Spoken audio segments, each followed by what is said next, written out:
ایسا ماں باپ کے حوالے سے ایک سوال ہے، سورہ بنی اسرائیل کی آیت جس میں ماں باپ کو اف تک نہ کہنے کا حکم.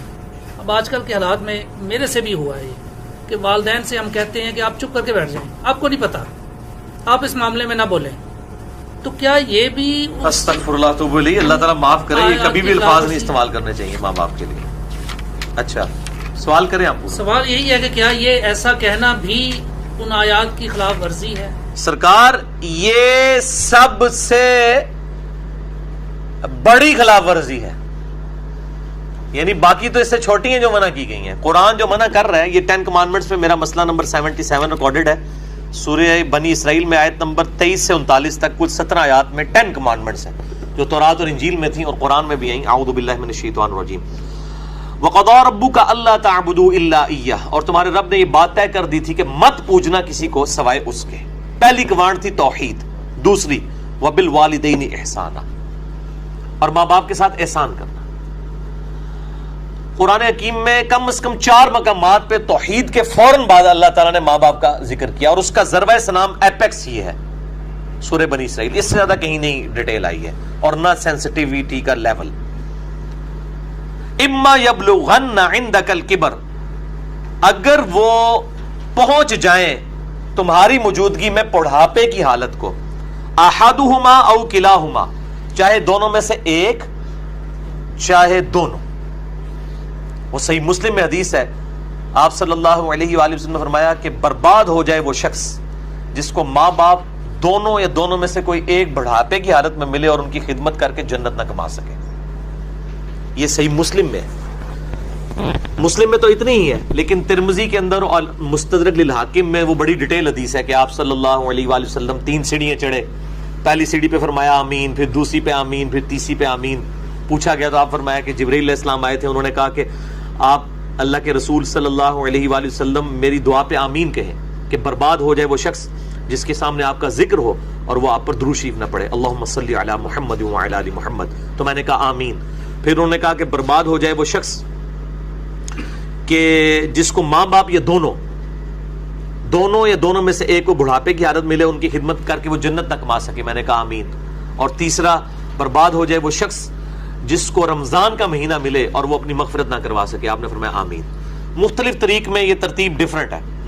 بہرحال یہ تینوں باتیں، اور مسلم شریف میں اتنے الفاظ ہیں، وہ صحیح مسلم میں ہے کہ برباد ہو جائے وہ شخص جس کو ماں باپ دونوں یا دونوں میں سے ایک بڑھاپے میں ملے اور وہ ان کی خدمت کر کے بخشش نہ کر سکے. یہ تو ایک ہے، یہ سائملٹینیس کنٹراسٹ. دوسری طرف یہ ہے کہ اگر وہ پہنچ ہی جائیں تمہارے سامنے دونوں یا دونوں میں سے ایک بڑھاپے کی حالت میں، فلا تقل لہما اف، ان کو اف تک بھی مت کہنا. اف کی ٹرانسلیشن پنجابی میں ہو سکتی ہے ہاں. آپ کہہ رہے ہیں کہ جی تسی یہ کہو جو چپ کر کے بیٹھے رہو، تانوں نہیں پتا. یہ تے اللہ دے بندے ہو، یہ تے گال ہے. اللہ دے نزدیک تو اتنی بڑی یہ چیز ہے. اللہ تو کہہ رہا ہے کجروی سے یہ بھی نہیں کہنا ہو، یعنی وہ بات کر رہے ہو اور آپ ان کو صرف اتنا رسپانس کرتے ہیں بس ایویں لگا ہوئے نے. یہ بھی نہیں، جملہ بھی نہیں بولتے، آپ کہتے ہیں ہاں تاک لے. یہ اس کو منع کیا گیا ہے، وہ تو بہت بڑی بات ہے. ان کو اف تک بھی مت کہنا. ولا تنہرہما، اور ان کو مت جھڑکنا. وَقُلْ لَهُمَا قَوْلًا كَرِيمًا، اور بات بڑی نرمی سے ان کے ساتھ کرنا. وَاخْفِضْ لَهُمَا جَنَاحَ الذُّلِّ مِنَ الرَّحْمَةِ، اور اپنے عاجزی کے ساتھ کندھے جھکا کے رکھنا ان کے سامنے. یعنی آپ غیر اللہ کے سامنے جھک نہیں سکتے اتنا کہ آپ کے ہاتھ گھٹنوں تک لگ جائیں. ماں باپ کے سامنے بھی آپ اتنا جھکیں کہ ہاتھ گھٹنوں تک نہ لگیں، یعنی حالت رکوع نہ بنے. اس سے پہلے یعنی آپ نے ایسے ان کے سامنے رہنا، جی ابا جی، جی امی جی، اس طرح اپنے عاجزی کے ساتھ کندھے جھکا کے رکھنا. وَقُلْ رَبِّ ارْحَمْهُمَا كَمَا رَبَّيَانِي صَغِيرًا، اور ان کے لیے دعا کرنا ہے رب ان دونوں پر رحم فرما جس طرح بچپن میں انہوں نے مجھے رحم کر کے پالا تھا. اور یہ وجہ بھی بتا دی کہ بچپن میں چونکہ انہوں نے پالا ہوا ہے، سب سے لاچار انسان کا بچہ ہے. بلی کے بچے کو آپ اس ٹیبل پہ رکھ دیں نیچے نہیں گرے گا، اور انسان کا آپ سال کا بچہ بھی رکھ دینا، وہ اگر کروٹ لیتا ہے تو گر پڑے گا. اس کو نہیں عقل کہ میں نے نیچے گرنا ہے یا نہیں گرنا. اتنا لاچار ہے انسان. اسی لیے انسان کے ماں باپ کو اتنا حق دیا گیا، چاہے وہ مشرک ہی کیوں نہ ہو. دنیاوی معاملے میں ان کے ساتھ معروف طریقے سے چلنا ہے. یہ حضرت لقمان کی جو نصیحت ہے، میرا بھی وہ لیکچر بھی ریکارڈ ہوا ہے، مسئلہ 176 میں نے بتایا. ربکم اعلم بما فی نفوسکم، یہ آپ کی بات کا جواب آ رہا ہے. تمہارا رب خوب جانتا ہے جو تمہارے جی میں ہے.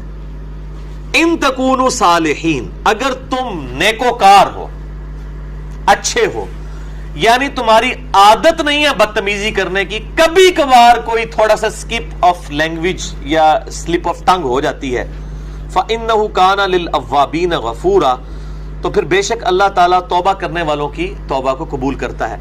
یعنی عادی مجرم نہ ہو. ان تکونوا صالحین، اگر تم عادی مجرم نہیں ہو، عام حالت میں تمہارا بڑا اچھا ایٹیچیوڈ ہے، کبھی کوئی سٹیٹ آف مائنڈ ایسی تھی کہ کوئی بات غلط نکل گئی، فوراً توبہ کرو. توبہ اللہ سے بھی کرنی ہے، ان سے بھی معافی مانگنی ہے، اللہ تعالیٰ معاف کر دے گا. لیکن یہ معاملہ بہت سینسٹیو ہے نا جی. اب دیکھیں کہ ہم دنیاوی معاملات میں بھی، یعنی سوئی گیس کی وجہ سے آپ کو پتا ہے کتنے لوگ ہیں جن کے ساتھ ایشو بنتے ہیں. ہم کتنے وہمیوں کی طرح رات کو چیک کرتے ہیں، یار کوئی یعنی کوئی کہیں پہ پائلٹ کھلا نہ رہ جائے، یا ہیٹر جلتا ہوا نہ چھوڑ دیں پیچھے سے، وہ اگر لوڈ شیڈنگ ہوئی اور پھر گیس آئی تو آپ پتہ کتنے لوگ ہر سال مرتے ہیں. تو کتنی احتیاط کی جاتی ہے. چھوٹے بچوں کے سامنے ماچس لائٹر نہیں رکھا جاتا، تو احتیاط کرتے ہیں. تو آپ دیکھیں اس طرح کے اگر آپ احتیاط ماں باپ کے بارے میں کر رہے ہیں تو شاید سالوں میں کبھی ایک دفعہ ہو، لیکن ہر ہفتے ہی جھڑپ ہو جاتی ہے، یا جب معاملہ ہوتا ہے تب جھڑپ ہو جاتی ہے، تو اس کا مطلب ہے ان تکونوا صالحین نہیں ہے آپ، لہذا آپ کی توبہ بھی کوئی قبول نہیں ہے. توبہ بھی نہیں ہے جب تک کہ ماں باپ صحیح طریقے سے معاف نہ کرے اور اپنی روش صحیح نہ کر لی جائے.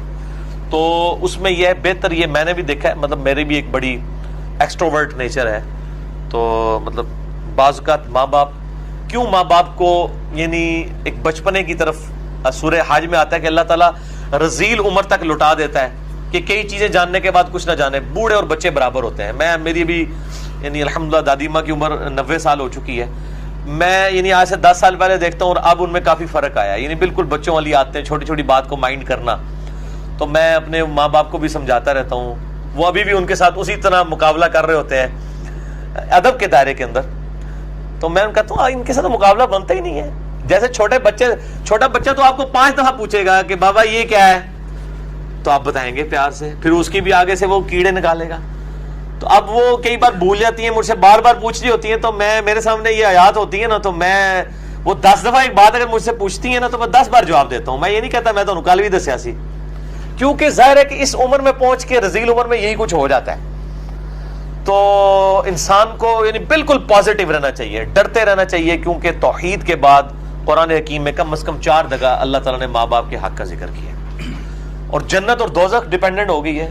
ٹھیک ہے جی، اس حوالے سے تو بہت احتیاط کرنی چاہیے. اب اگر ایسا ہو چکا ہو اور والدین سے معافی بھی نہ مانگ سکے انسان، اور والدین زندہ نہیں سر، وہ ظاہر ہے معافی اسی صورت میں نہیں مانگ سکتا نا اس وقت اس اسٹیج پہ. نہیں، بعض لوگ اس لیے بھی نہیں مانگ سکتے کہ وہ ماں باپ کو چھوڑ کے دوسرے ملک چلے گئے ہوتے ہیں.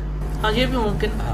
تو وہ کلیریفیکیشن ضروری ہے. دیکھیں ماں باپ سے اگر ایسا ہو گیا تو فوراً سے پہلے ماں باپ کے لیے دعائیں مغفرت کرے اور ان کی طرف سے صدقہ اور خیرات کرے. جیسا کہ سنن ابن ماجہ میں حدیث ہے کہ یہ صحیح سند کے ساتھ ہے کہ ایک شخص کے مرنے کے بعد جنت میں کچھ درجے بلند کیے جاتے ہیں. تو پوچھتا ہے اللہ یہ میں نے نیکی نہیں کی تھی، یہ کیوں میرے درجات بلند ہوئے؟ تو اللہ تعالیٰ فرماتا ہے تیری اولاد نے تیرے لیے استغفار کیا، تو اس کی وجہ سے ہی تیرے درجات بلند. اولاد تو انویسٹمنٹ ہے. صحیح مسلم میں حدیث ہے کہ مردے کو 3 اعمال کا ثواب ملتا ہے. نمبر 1 صدقہ جاریہ، وہ ملنا بھی چاہیے، اس نے خود کیا. امام بخاری نے بخاری لکھی ہے، ثواب ان کو ملنا چاہیے. میری اب ویڈیوز ریکارڈ ہو رہی ہیں، میرے مرنے کے بعد بھی لوگ دیکھیں گے، اس کا ثواب مجھے ملنا چاہیے، کیونکہ میں نے الحمدللہ اس پہ محنت کر کے اللہ کے لیے اخلاص کے ساتھ ریکارڈنگ کی ہے. تو میرا ہی عمل ہے، مجھے مل رہا ہے، مرنے کے بعد بھی ملے گا. نمبر 2 علم کی بات، جیسے امام بخاری نے اب صحیح بخاری لکھی ہے تو وہ علم لوگوں تک پہنچایا ہے، ان کو مرنے کے بعد بھی ثواب ملے گا. کسی نے مسجد کے اندر کوئی پنکھا لگوایا ہے، صدقہ جاریہ ہے، مرنے کے بعد ثواب ملے گا. اور تیسرا کیا نیک اولاد، نیک اولاد جو دعا کرتی ہے، نیک اولاد جو صدقہ کرتی ہے. مسئلہ نمبر 74 میرا بڑے لوگ دیکھ چکے ہیں، لاکھ سے زیادہ اوپر اس کے ویورز ہیں اور اس کے کلپس تو لاکھوں تک ہیں. اس میں نے بتایا ہے کون کون سے موڈ ہیں میت تک نفع پہنچانے کے. صدقہ و خیرات ماں باپ کی طرف سے کریں تو انشاءاللہ قیامت الدین اللہ تعالیٰ آپ کے ماں باپ کو آپ سے راضی کر دے گا. جب ان کو مرنے کے بعد آپ کی دعاؤں سے نفع ملے گا تو بڑے خوش ہوں گے کہ ہمارے بچوں نے ہمیں مرنے کے بعد یاد رکھا. اور آپ کی دعاؤں کی برکت سے اگر وہ مشکل میں ہے مرنے کے بعد خدا نہ خواستہ اور وہ آسانی میں آ جاتے ہیں، اور اگر وہ آسانی میں ہے تو اس سے زیادہ آسانی میں چلے جاتے ہیں، تو وہ خود بخود آٹومیٹکلی خوش ہوں گے کہ میرے پتر نے میرے واسطے کیتا ہے، تو اللہ تعالیٰ ان کو راضی کر دے گا. اور ایک دوسری حدیث جو ابو داؤد میں ہے کہ ماں باپ اگر مر جائیں تو ماں باپ کے قریبی رشتہ داروں کے ساتھ اس نے سلوک کرو. ماں مر گئی ہے خالہ کے ساتھ حسن سلوک کرو، باپ مر گیا تو چچا اور تایا کے ساتھ حسن سلوک کرو، ایکویلنٹ وہ بھی چیز ان کے لیے آرام کا باعث ہے. اور دعا کریں، یہ جو دعا میں نے پڑھی ہے رب ارحمہما، اے رب ان دونوں پر رحم فرما، کما ربیانی صغیرہ، اے اللہ جب میں بچپن میں چھوٹا بچہ تھا جس طرح انہوں نے مجھ پر رحم کیا تو بھی ان پر رحم فرما. یہ آپ تشہد میں دعا لازم کریں، ہم تو مانگتے ہیں چاہے ماں باپ زندہ ہیں مر چکے ہیں، دونوں صورتوں میں ماں باپ کے لیے دعا کرنی ہے. ہم لوگ سمجھتے ہیں بندہ مر جائے ادھر سے دعا کرنی ہے، اور بھائی زندہ ہے جڑا یہ مر گیا ہے، دونوں صورتوں میں دعا تو کرنی. دعا کی ضرورت تو زندوں کو زیادہ ہے، اس لیے کہ مرنے والے تو چلے مر گیا، زندے بندہ جو ہے وہ اس کے پاس تو چانس ہے کہ وہ اللہ کی طرف لوٹ آئے اور وہ گمراہی کا راستہ چھوڑ کے اچھائی کا راستہ، اور اگر اچھائی کے راستے پہ تو استقامت اختیار کرے تو دعا کرنی چاہیے. اور یہ دعا ضرور کرنی چاہیے، اللہم اہدنا الصراط المستقیم صراط الذین انعمت علیہم غیر المغضوب علیہم ولا الضالین، آمین.